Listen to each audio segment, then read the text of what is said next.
अवकाश के लिए एक जो शासनादेश है जिसमें काफ़ी कुछ बिंदु स्पष्ट नहीं होते हैं, तो उससे संबंधित हम लोग इस वीडियो में अवकाश से संबंधित जो भी इन्फॉर्मेशन है उसको देखेंगे। तो वीडियो को आप पूरा देखिएगा, कहीं भी स्किप नहीं करिएगा। तो यहाँ पर सबसे पहले manual of government order Uttar Pradesh के अध्याय 142 के अधीन अवकाश, आकस्मिक अवकाश, विशेष अवकाश तथा प्रतिकर अवकाश 3 टाइप के। तो वित्तीय हस्त पुस्तिका खंड 2 से 4 के सहायक नियम 201 के अनुसार आकस्मिक अवकाश को अवकाश की मान्यता नहीं है। साफ है कि जो आकस्मिक अवकाश होते हैं उनको अवकाश की मान्यता प्राप्त नहीं है और ना यह किसी नियम के अधीन है। आकस्मिक अवकाश पर सरकारी कर्मचारी को ड्यूटी से अनुपस्थित नहीं माना जाता है और वेतनदेय होता है। Manual of government orders Uttar Pradesh के अध्याय 142 में आकस्मिक अवकाश, विशेष अवकाश और प्रतिकर अवकाश से संबंधित नियम दिए गए हैं।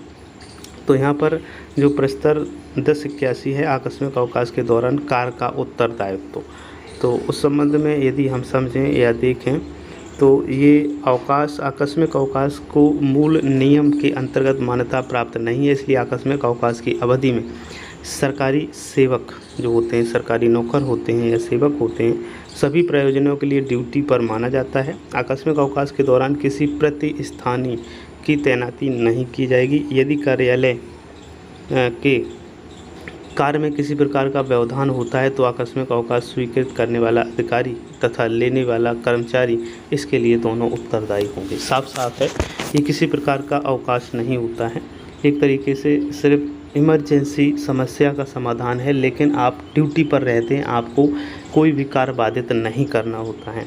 उसके बाद प्रस्तर 1082 की बात करें तो अवकाश जो होते हैं, ये आकस्मिक अवकाश, उनकी सीमा कितनी होती है एक साल। तो कैलेंडर वर्ष में इनकी जो सामान्यतः सीमा है वो 14 दिन होते हैं और एक समय में 10 से अधिक का आकस्मिक अवकाश विशेष परिस्थितियों में ही दिया जाता है। एक बार में आप 10 आकस्मिक अवकाश तक ले सकते हैं। आकस्मिक अवकाश के साथ रविवार और अन्य छुट्टियों को संबद्ध किए जाने की स्वीकृति दी जा सकती है। रविवार और छुट्टियों एवं अन्य आकारी दिवस यदि आकस्मिक अवकाश के बीच में पड़ते हैं तो उन्हें जोड़ा नहीं जाएगा। साफ है, जैसे कोई बीच में संडे पड़ता है या कोई गजटेड अवकाश पड़ता है तो उसको उसमें अवकाश में नहीं जोड़ा जाएगा, आकस्मिक अवकाश से उसे अलग रखा जाएगा। अब बात करते हैं यहाँ पर विशेष अवकाश की। तो विशेष अवकाश क्या है? विशेष परिस्थितियों में कुछ दिन का विशेष अवकाश दिया जा सकता है, परंतु इस अधिकार का प्रयोग बहुत कम और केवल उसी दशा में किया जाना चाहिए जबकि ऐसा करने के लिए पर्याप्त औचित्य हो। और इसका शासनादेश भी आप देख पा रहे होंगे, 21 जुलाई 1962 का है। लिप्की वर्गीय जो कर्मी होते हैं उनके अतिरिक्त अन्य को दिए गए विशेष अवकाशों की सूचना सकारण प्रशासनिक विभाग को भेजनी होगी। और इसके बाद में ये शासनादेश दिया गया है, इसमें लिखा है पैरा 882 व 1087 राष्ट्रीय और अंतर्राष्ट्रीय खेलकूद में भाग लेने के लिए चयनित खिलाड़ियों को 30 दिन का विशेष अवकाश दिया जा सकता है। इसके बाद मान्यता प्राप्त सेवा संगठनों परिसंघों के अध्यक्ष और सचिव को एक कैलेंडर वर्ष में अधिकतम 7 दिन का और कार्यकारिणी के सदस्यों का अधिकतम 4 दिन का विशेष आकस्मिक अवकाश दिया जा सकता है या देय है। कार्यकारिणी के उन्हीं सदस्यों को यह सुविधा अनुमन होगी जो बैठक के स्थान से बाहर से आए हुए हैं।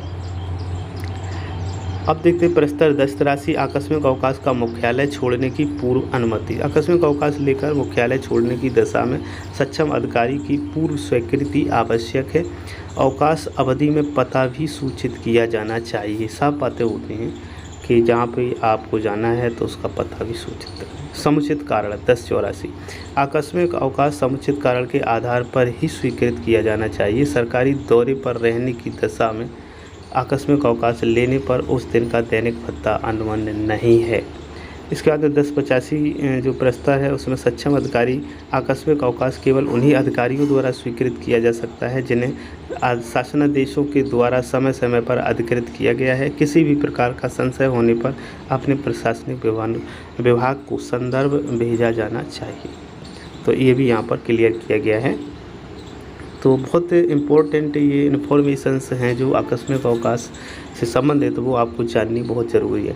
आकस्मिक अवकाश स्वीकृत करने वाले सक्षम अधिकारी द्वारा आकस्मिक अवकाश तथा निर्बंधित अवकाश का लेखा निम्न प्रारूप पर अनिवार्य रूप से रखा जाएगा। इस रजिस्टर का परीक्षण निरीक्षण करता अधिकारियों द्वारा समय समय पर किया जाएगा। जैसे कर्मचारी का नाम होगा, अवकाश पदनाम होगा उसका, और उसके बाद में स्वीकृत किया गया अवकाश जो आकस्मिक अवकाश है, ये तारीखें आप डाल सकते हैं। निर्बंधित अवकाश, तो इस टाइप से ये लिखा हुआ होना चाहिए। अब बात करें विशेष आकस्मिक अवकाश की स्वीकृति की, तो यहाँ पर विश्वविद्यालय सीनेट के जो सदस्य हैं उनका यात्रा समय सहित बैठक की अवधि के लिए होता है। परिवार नियोजन नसबंदी के लिए 6 कार्य दिवस मिलते हैं। नसबंदी महिला के लिए 14 कार्य दिवस है। वैज्ञानिकों और अधिकारियों को किसी यात्रा समय सहित वर्कशॉप की अवधि, वर्कशॉप सेमिनार में शोध पत्र पढ़ने हेतु भी ये विशेष आकस्मिक अवकाश स्वीकृत किए जाते हैं। तो ये विशेष आकस्मिक अवकाश की बात यहाँ पर की गई है। भारतवर्ष से जो बाहर जाने के लिए, भारतवर्ष के बाहर जाने के लिए आवेदित किए गए अवकाश यानी कि आकस्मिक अवकाश सहित की स्वीकृति सक्षम अधिकारी द्वारा शासन की पूर्व अनुमति के नहीं दी जाएगी। इसमें भी ये साफ कर दिया गया है। अब देखो, आकस्मिक अवकाश नियमित अवकाश में नहीं आता है। यह अवकाश आकस्मिक कार्य पड़ने के कारण राज्य कर्मचारी द्वारा लिया जा सकता है।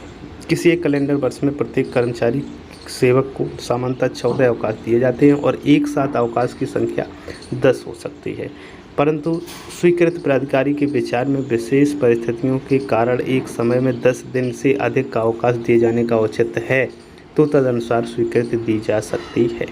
तो ये था आकस्मिक अवकाश का शासनादेश। यहाँ से भी आप देख पा रहे होंगे, रविवार अन्य अवकाशों का आकस्मिक अवकाश में ना जुड़ना, तो इसके संबंध में साफ यहाँ पर किया गया है। प्रेषक हैं KKN सिंह, उप सचिव उत्तर प्रदेश शासन, सेवा में समस्त विभागाध्यक्ष और प्रमुख कार्यालय अध्यक्ष उत्तर प्रदेश। 1979 की बात है, तब का ये लेटर है। इसमें भी साफ किया गया है कि आकस्मिक अवकाश के बीच में यदि कोई रविवार या फिर कोई गजेटेड अवकाश आता है तो उसको नहीं जोड़ा जाएगा। तो इस प्रकार से ये अवकाश से संबंधित जो भी इन्फॉर्मेशन थी हमने इस वीडियो में कवर की।